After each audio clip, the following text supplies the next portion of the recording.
చంద్రబాబు నాయుడు గారు అసలు ఆంధ్రప్రదేశ్‌కి అమరావతియే రాజధానిగా ఉండాలని చెప్పి ఎందుకు ఎంచుకున్నారు? ఎందుకు ఎంచుకున్నారంటే, వాస్తవానికి రాజధాని ఎప్పుడు, ఎక్కడ, ఎలా పెట్టాలనే దాని మీద 2014కు ముందు చాలా తర్జనభర్జనలు జరిగాయి. ఇప్పుడు కాదు. అంటే తెలంగాణ ఉద్యమం ఉవ్వెత్తున లెగిసినప్పటి నుంచి కూడా కేంద్రం తెలంగాణ ప్రకటించేస్తుందా? ప్రకటించదా? ప్రకటిస్తే ఆంధ్ర పరిస్థితి ఏంటి? ఆంధ్ర రాజధాని ఏంటి?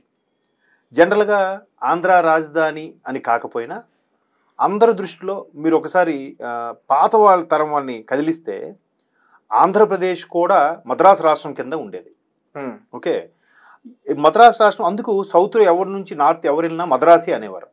సో అటు కేరళ కానీ కర్ణాటక కానీ తమిళనాడు ఆంధ్ర ఇవన్నీ కలిపి ఒకటే మద్రాసు ఉండేది. ఇండస్ట్రీలు కూడా అక్కడే ఉండేవి. ఫిల్మ్ ఇండస్ట్రీ కూడా అక్కడే ఉండేది. కాకపోతే తెలుగు వారికి వచ్చేసరికి మద్రాస్కి ఇక్కడ సెకండ్ ఆప్షన్ ఏదంటే బెజవాడ పేరు ఎక్కువ చెప్పేవారు. ఆఫ్కోర్స్ దాన్ని విజయవాడ అంటున్నాం. అంటే ట్రాన్స్పోర్ట్ పరంగా కానీ లేబర్ పరంగా కానీ లారీల పరంగా అన్ని పరంగా కూడా చిన్న చిన్న స్మాల్ స్కేల్ ఇండస్ట్రీ ఇవన్నీ కూడా బెజవాడ అనేవారు. ఒకప్పుడు ఆ ఫిల్మ్ ఇండస్ట్రీ కానీ అది కూడా సెకండ్ ఆప్షన్ కింద బెజవాడే ఉండేది.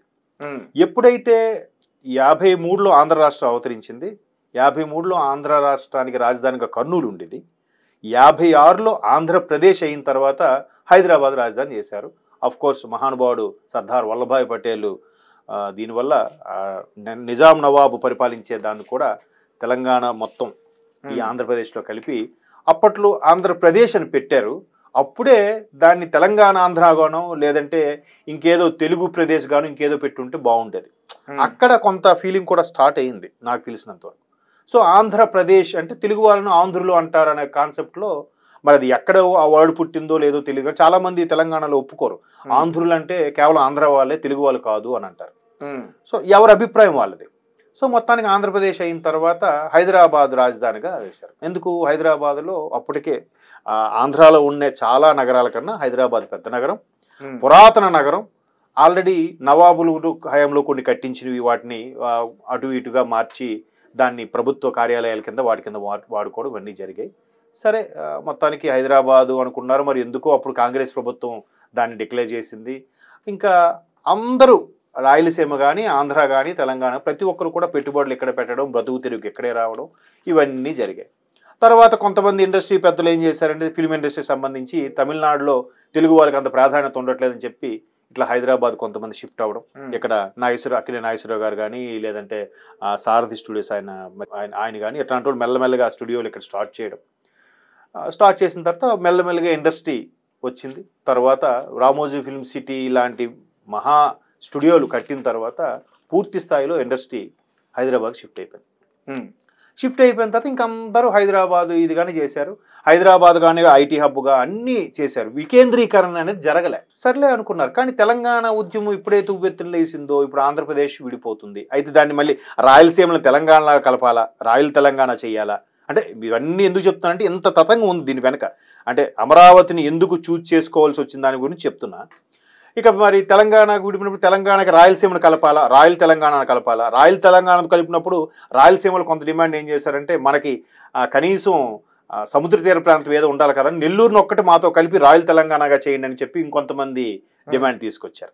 నెల్లూరు వరకు ఒక్క నెల్లూరు జిల్లా కలిపిన తెలంగాణ రాష్ట్రానికి ఏదో ఒక దాన్ని ఏమంటారు సముద్ర తీరం అనేది కలిసి వస్తుంది కదా అని ఒక హార్బర్ ఏదో తయారు చేసుకోవడానికి something what ever it maybe. So అలాగే లేదు నెల్లూరు మళ్ళీ కోస్తా తీర ప్రాంతంలోకి వస్తుంది, అది మేము ఒప్పుకోమని చెప్పి ఆంధ్రులు రకరకాలుగా అయింది. మొత్తానికి అవే వద్దురా బాబు మా తెలంగాణ మాకు ఇవ్వండి అని చెప్పి వీలు రావడం, అటుపక్క సమైక్యం చేసినా కూడా పూర్తి స్థాయిలో ప్రతిఫలించలేకపోవడం, మొత్తానికి తెలంగాణ ప్రకటించారు. తెలంగాణ ప్రకటించాక అందుకే చాలా సందర్భాల్లో నేను చెప్పిన అంశం ఏంటంటే భారతదేశంలో ఏర్పడిన 29వ రాష్ట్రం ఏది అంటే నా దృష్టిలో ఆంధ్రప్రదేశ్. ఎందుకంటే తెలంగాణ అందరూ అనొచ్చు, తెలంగాణకు అన్నీ ఉన్నాయి. రాజధాని ఉంది అంటే విడిపోవడం రాజధానితో విడిపోయింది. కాకపోతే రాజధాని 10 ఏళ్ళ వరకు ఉమ్మడి రాజధానిగా వాడుకోవచ్చు అని చిన్న క్లాజ్ ఏదో పెట్టినట్టున్నారు. అది మొన్న జూన్ 2తో అది కూడా అయిపోయినట్టు. సో ఇట్లా మొత్తానికి అయితే ఇప్పుడు ఆంధ్రప్రదేశ్కి రాజధాని లేదు. ఏంటి అప్పుడే 2014లో బైఫ్రికేట్ అయిపోయిన తర్వాత తెలంగాణ సెపరేట్గా ముఖ్యమంత్రి అయ్యారు. ఆంధ్రప్రదేశ్కి ఎవరు ముఖ్యమంత్రి అవుతారు? జగన్మోహన్ రెడ్డి గారు అప్పుడే జైలు నుంచి వచ్చి విపరీతంగా పాదయాత్రలు అవి ఇవి చేసినా కూడా జగన్మోహన్ రెడ్డి అనే వ్యక్తిని ప్రజలు నమ్మలేదో లేదంటే ఈయనకి పరిపాలన అనుభవం లేదు కాబట్టి పరిపాలన అనుభవం అండ్ మోర్ ఓవర్ చంద్రబాబు అనే వ్యక్తి good administrator, good visionary person అని ప్రజల్లో బాగా నమ్మారు, చంద్రబాబు గారికి పట్టం కట్టారు. సో ఆయన అనుకున్నట్టుగానే కాంగ్రెస్ ప్రభుత్వం ఉన్నప్పుడు కూడా ఎలా అంటే ఒంగోలు దగ్గర ఎక్కువ ప్రభుత్వ స్థలం ఉంది, అక్కడ పెడితే బాగుంటుంది, చాలామంది నాయకులు కూడా అక్కడ ల్యాండ్లు కొనుక్కున్నారని కూడా వార్తలు వచ్చాయి. దాంట్లో వాస్తవం ఎంత ఉందో తెలియదు కానీ అప్పుడే ది గ్రేట్ సచిన్ టెండూల్కర్ లాంటి వాళ్ళు కూడా నెల్లూరు దగ్గర ఒంగోలు దగ్గర ప్లేసులు కూడా కొన్నారు, జాగాలు కొన్నారు అని చెప్పి మరికొద్దిగా రియల్ ఎస్టేట్ భూమి పెరగడం ఇవన్నీ జరిగాయి. అనూహ్యంగా చంద్రబాబు గారు ఏం చేశారంటే ఇప్పుడు రాయలసీమ కర్నూలు అనంతపురం చూస్తే అటు ఆల్మోస్ట్ ఆల్ కర్ణాటక బార్డర్ అది. అక్కడ రాయలసీమలో అందరూ మ్యాక్సిమం ఏది అవసరమైనా ఏది హాస్పిటాలిటీకి సంబంధించి కానీ చదువులకు సంబంధించి కానీ ఉద్యోగాలకు సంబంధించి కానీ అటు బెంగళూరు వెళ్తారు లేదా చెన్నై వెళ్తారు, హైదరాబాద్ రారు. రాయలసీమ ఆ బార్డర్ వాళ్ళు ఎక్కువగా అంటే నేను అబ్జర్వ్ చేసింది. సరే ఇటు వైజాగ్ పెట్టాలనుకోండి క్యాపిటల్, వైజాగ్ పెట్టాలంటే వైజాగ్కి విజయనగరం మధ్యలో స్థలాలు ఉన్నాయి కానీ పూర్తి స్థాయిలో ఎంత స్థలం లేదు. అండ్ మోర్ ఓవర్ అంత ఎక్విజిషన్ చేయడానికి ఛాన్సెస్ తక్కువ. ఎందుకంటే విశాఖపట్నము కానీ కొన్ని ఈ ఉత్తరాంధ్ర ఏవైతే ఉన్నాయో ఈ మహానగరాలన్నీ కూడా తూర్పు కనుమలకి తీర ప్రాంతంగా మధ్యలో ఉన్నాయి. తూర్పు కనుమలు అంటే ఐడియా ఉంది కదా మీకు, ఇండియా మ్యాప్కి మనకి తూర్పు కనుమలు ఇలాగ ఉంటాయి, పశ్చిమ కనుమలు ఇలాగ ఉంటాయి. ఇవన్నీ కలిసిన దగ్గరే నీలగిరి కొండలు ఏమో అంటారు సంథింగ్, అందులోనే ఆ ఎండింగ్లోనే ఊటీ ఎక్కడో అంటారు, నాకు కరెక్ట్గా ఐడియా లేదు. సో ఈ తూర్పు కనుమలకి తీర ప్రాంతం మధ్యలో ఉండి విశాఖపట్నం, ఈ శ్రీకాకుళంలో కొంత ప్రాంతాలు, విజయనగరం జిల్లాలో కొంత ప్రాంతాలు ఉన్నాయి. సో అక్కడ తీర ప్రాంతం ఒకవైపు అడ్డు అయిపోవడం వల్ల ఎంత ప్లేస్ వరకు ఆక్యుపై చేయగలరు, ఎంతవరకు గవర్నమెంట్ ల్యాండ్ ఉన్నా కూడా ప్రైవేట్ స్థలం ఎంతవరకు తీసుకోగలరు, ఇంకా ఆప్షన్ లేదు. ఉన్నది ఒకటే ఆప్షను ఇక్కడ విజయవాడ, అదే మంగళగిరి, అమరావతి, ఏదైతే ఇప్పుడు అమరావతికి రీజన్ అన్నారో అక్కడ ఎక్కువ స్థలం ఉంది. ఎంత స్థలం ఉందంటే నాకు తెలిసి 30,000 ఎకరాల వరకు ల్యాండ్ ఎక్విజిషన్ చేశారట, అది కూడా ఒప్పించి. సో ఇంకా అదొక్కటే ఆప్షన్ ఉంది కాబట్టి అమరావతిని ఒప్పుకున్నారు. అమరావతిని చేద్దామని ఎప్పుడైతే తలంపు వచ్చిందో దానికి తర్వాత కొన్ని శాస్త్రాల్లో కూడా కొంతమంది వేద పండితుల్ని అలాగే కొంతమంది సినిమా దర్శకులను కూడా, రాజమౌళి లాంటి వ్యక్తులను కూడా కన్సల్ట్ చేశారు కదా, గుర్తుందో లేదు మీకు, తీసుకొచ్చి చూపించి దీన్ని అమరావతి విశ్వనగరంగా తయారు చేయాలంటే ఏంటి, ఎలా డెవలప్ చేయాలి, ఎలాగా రోడ్లు డిస్కషన్ చేస్తే ఎలా బాగుంటుంది. ఎందుకంటే రాజమౌళి ఒక విజన్తో, ఇప్పుడు ఆయన డైరెక్టర్ అయినంత మాత్రాన ఆయన గ్రాఫిక్ చేయకపోవచ్చు, కానీ నాకు ఇది ఇలా కావాలబ్బా, ఇది ఇప్పుడు బాహుబలి సినిమా ఉంది, ఇక్కడ ఈ కోట ఇలా కావాలి, ఇక్కడ రోడ్స్ ఇలా ఉండాలి అని ఒక విజనరీతో చెప్పి చేయించుకునేదే కదా అదంతా గ్రాఫికల్గా అయినా. సో ఇక్కడ కూడా మీరు ఎలా చేస్తే బాగుంటుంది అని ఆయన సజెషన్ తీసుకున్నాడు. చాలామంది దాన్ని ఏమంటారు హార్టికల్చర్స్ వాడిని, తర్వాత ఈ కన్స్ట్రక్షన్ సంబంధించిన వాళ్ళని కలిశారు, చాలా ఇన్ఫ్రాస్ట్రక్చర్స్ ఉన్న పెద్ద పెద్ద కంపెనీలకు కూడా పిలిపించి ఎట్లా అయితే బాగుంటుందో కూడా చంద్రబాబు గారు చేయించారు. సో ఇంతమందికి కూడా ల్యాండ్ ఎలా ఇచ్చారు అంటే కొంత ఒప్పందం, ఇన్నేళ్ళు లీజుకను, లేదంటే మీకు ఇస్తే మీకు ఉపాధితో పాటు మీరు ఇక్కడ కొంత వేరే దగ్గర కొంత ల్యాండ్ ఇస్తామను, మీరు అక్కడ ఇల్లు కట్టుకోవడానికి ఇస్తామను, లేదంటే మీ పిల్లలకు ఉద్యోగాలను, ఏదో మొత్తానికి చంద్రబాబు నాయుడు గవర్నమెంట్ చాలా తలనొప్పులు చాలా ఇబ్బందులు పడి మొత్తానికి వాళ్ళందరికీ ఒప్పించింది. ఒకరు ఇద్దరు కాదు, 30,000 ఎకరాల ఎక్విజిషన్ అంటే కనీసం 30,000 మంది ఉండరా రైతులు ఉంటారుగా. ఎందుకు అంత గత ప్రభుత్వంలో ఈ సుమారుగా ఈ 5 ఏళ్ళ పాటు 365 ఇంటూ 5 వేసుకోండి, ఎన్ని రోజులు కూడా అక్కడ ధర్నా చేస్తూనే ఉన్నారు కదా అమరావతి రైతులు.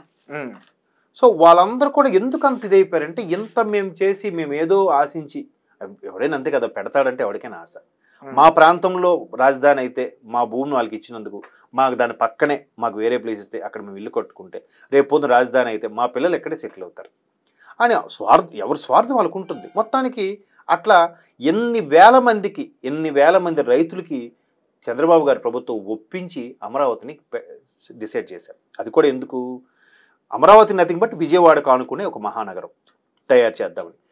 ఇక్కడ వాళ్ళు చెప్పే కాన్సెప్ట్ ఏంటంటే, హైదరాబాద్ ఉమ్మడి ఆంధ్రప్రదేశ్ ఉన్నప్పుడు హైదరాబాద్ తర్వాత వెల్ ఎస్టాబ్లిష్డ్ సిటీ ఏదైనా ఉందంటే వైజాగ్, విజయవాడ, తిరుపతి, తర్వాత ఒంగోలు, నెల్లూరు.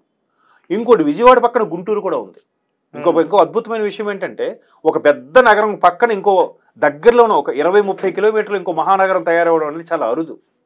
ఎందుకంటే విజయవాడ అంత పెద్ద నగరం పక్కనే మళ్ళీ గుంటూరు కూడా అదొక పెద్ద నగరం. పర్టికులర్గా మీరు చూస్తే విజయవాడ కన్నా విస్తీర్ణ పరంగా గుంటూరే పెద్ద ఉంటుంది నాకు తెలిసి. ఆఫ్ కోర్స్ విజయవాడ మొదటి నుంచి ఉన్న పాత నగరం కాబట్టి దానికి నేము ఫేమ్ ఉంది. ఎందుకంటే జంక్షన్, బిగ్గెస్ట్ జంక్షన్ సౌత్లోనే నాకు తెలిసి ఇండియాలోనూ కూడా పెద్ద బిగ్గెస్ట్ జంక్షన్ అంటారు రైల్వే పరంగా. ఈవెన్ ట్రాన్స్పోర్ట్ పరంగా కూడా పెద్ద కాంప్లెక్స్, ఆర్టీసీ కాంప్లెక్స్ కూడా. సో అట్లా విజయవాడ అయితే అటు రాయలసీమ వాళ్ళకి, ఇటు నెల్లూరు వాళ్ళకి, ఇటు ఉత్తరాంధ్ర వాళ్ళకి కూడా సెంటర్లో ఉంటుంది. ఎవరికైనా ఒక మ్యాక్సిమం 6 hours 7 hours జర్నీ అనే కాన్సెప్ట్లోనే అక్కడ పెట్టడం జరిగింది. ఆ తర్వాత శాస్త్ర పండితులు కూడా కొంతమంది ఏం చెప్పారంటే ఇది బ్రహ్మంగారు చెప్పిన దాంట్లో కూడా ఉంది, రాబోయే రోజుల్లో తెలుగు వారికి అమరావతి రాజధానిగా మారే అవకాశం ఉంది అని కూడా చెప్పారు. దాంతోపాటు ఇంకోటి కూడా చెప్పారు, మన గౌతమీపుత్ర శాతకర్ణి పేరు విన్నారు కదా, అది బాలయ్య గారి సినిమా కూడా వచ్చింది. ఆ శాతకర్ణి గారు మన తెలుగువాడు.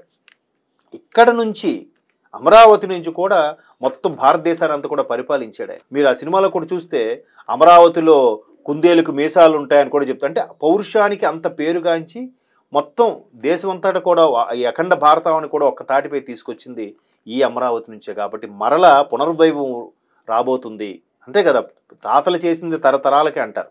సో ఆ వైభవంతో మరలా ఇప్పుడు అమరావతి పునరుద్ధరణకి స్టార్ట్ అయింది, మరొక మహానగరం తయారైపోతుంది అనేది వీళ్ళు చెప్పారు. దీనికి మరలా అదేంటది లేవా చేయకూడదంటే already Vijayawada developed, Visakhapatnam already దానికి ప్రకృతి సహసిద్ధంగా ఏర్పడిన వనరులు ఉన్నాయి. విశాఖకి మీరు ప్రకృతి అందాలు మీరు చూస్తే ఆ షీషోర్ ప్లస్ పాయింట్, ప్రతిది కూడా హార్బరు, ఇవన్నీ కూడా ఉన్నాయి. పైగా సెంట్రల్ గవర్నమెంట్ సంబంధించిన త్రివిధ దళాలకు సంబంధించిన బేస్ క్యాంపులు కూడా అక్కడ ఉన్నాయి. ఆర్మీకి కానీ, నేవల్కి కానీ, ఎయిర్ ఫోర్స్ సంబంధించిన కొన్ని ఉన్నాయి విశాఖలో. సో దాన్ని ఎవరు డెవలప్ చేయక్కర్లే, బై డిఫాల్ట్గా డెవలప్ అవుతుంది. సో ఒక కొత్త నగరాన్ని క్రియేట్ చేస్తే ఎలా ఉంటుంది? ఆయన విజన్ ఏంటి? ఒకప్పుడు సైబరాబాద్ అని పెట్టాడు. సైబరాబాద్ ఎక్కడి నుంచి వచ్చిందండి? ఉందా సైబరాబాద్ అనేది ఇంతకుముందు? హైదరాబాద్ ఉంది, సికింద్రాబాద్ ఉంది, రెండింటినీ కలిపి ఆయన సైబరాబాద్ అన్నాడు. ఈ రెండు పేర్లతో కలిపి ఇంకో నగరాన్ని సృష్టిస్తాను, అదే సైబరాబాద్ అన్నాడు. అక్కడ మాధాపూర్ నుంచి అదొక హైటెక్ సిటీ, ఆ తర్వాత కొండాపూరు, గచ్చిబౌలి, ఇదంతా కూడా అదొక వేరే భూతల స్వర్గం ఈ రోజుకి. ఆయన అప్పుడే అన్నాడు, ఎప్పుడు ఆల్మోస్ట్ 99లోనే విజన్ 2020తో మనం అందరం పనిచేయాలి అన్నాడు. అంటే సరిగ్గా టార్గెట్ పెట్టుకున్నాడు అక్కడికి 20 ఏళ్ళు కానీ. 2020 సరికి ఎలా తయారైంది హైదరాబాద్? సో అదే కాన్సెప్ట్తో, అంటే ఇక్కడ నేను పొగుడుతున్నానో లేదా ఆయన ఫేవర్గా చెప్పిన మాట కాదు ఇది. ఏదైతే ఆ విజన్ అనుకున్నాడో ఆ విజన్ వచ్చేసరికి ఇప్పుడు ఎలా రూపుదిద్దిందంటే, ఆయన అనుకున్నప్పుడు అందరూ ఏమన్నారు, కంప్యూటర్లు ఏమైనా తిండి పెడతాయా, ఈ ఐటీలు ఏమైనా మనకు ఉపయోగపడతాయా, ఎందుకు అసలు ఎవరికి వ్యవసాయ రైతులకి కూలీలకి వాళ్ళకి ఉపయోగపడేది చెప్పొచ్చు కదా, ఆ కరెంటు ఏమైనా ఇవ్వచ్చు కదా. ఇప్పుడు రాజశేఖర రెడ్డి గారు 2004 రావడానికి కూడా ఈ కరెంట్ ఎఫెక్టే, ఫ్రీ కరెంట్ అని చెప్పాడు ఆయన. సో అప్పటి వరకు ఈయన ఫ్రీ కరెంట్ అది చెప్పలే. ఈయన మిగతా అంటే మనిషిని ఎలా బతకాలో నేర్పించాడు, రకరకాలుగా రిసోర్సెస్ కల్పించాడు. ఇవన్నీ ఆవిడ తిండి పెడతాయని. ఈరోజు హైదరాబాద్లో ఉండే 1.5 కోటి జనాభాలో 80 లక్షల మంది ప్రత్యక్షంగా పరోక్షంగా ఐటీ సెక్టార్ మీద బతుకుతున్నారు.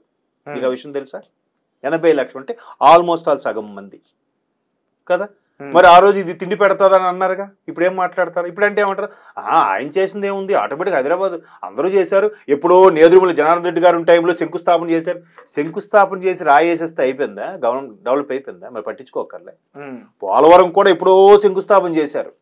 చంద్రబాబు గారు మొన్న హయాంలో కదా 70% అయ్యింది. రాయేసేస్తే అయిపోయినట్టన్నా. అంటే కొంతమంది వితండవాదంతో అలా మాట్లాడారు. ఎక్కడ? ఎస్పెషల్లీ తెలంగాణలో.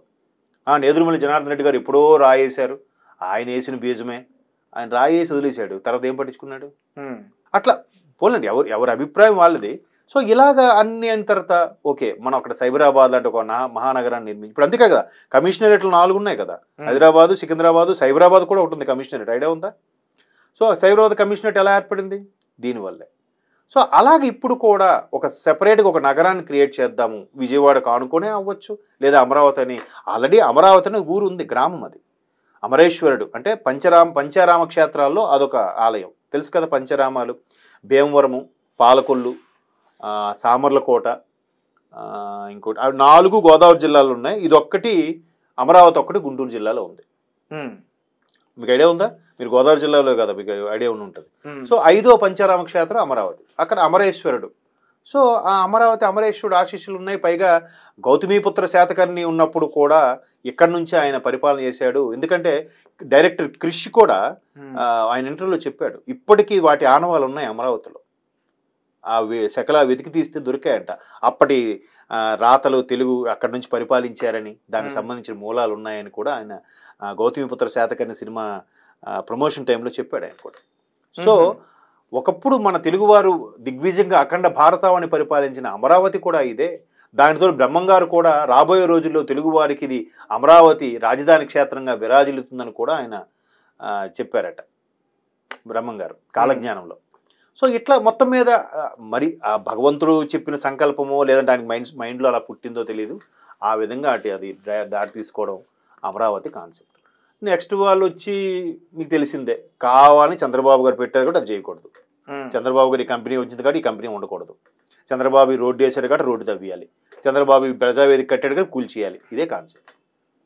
సో మరలా ఇప్పుడు అమరావతి ఎస్టాబ్లిష్ అయితే బాగుంటుంది. ఎందుకంటే మొన్నటి వరకు కూడా మా అబ్బాయి సోషల్ బుక్లో కూడా మ్యాప్ పాయింట్ ఉంటుంది కదా, ఇండియా మ్యాప్లో రాష్ట్రాల పేర్లు రాజధాని పేర్లు ఇచ్చాడు. ఆంధ్రప్రదేశ్కి వచ్చేసరికి రాజధాని పేరు ఇవ్వలే.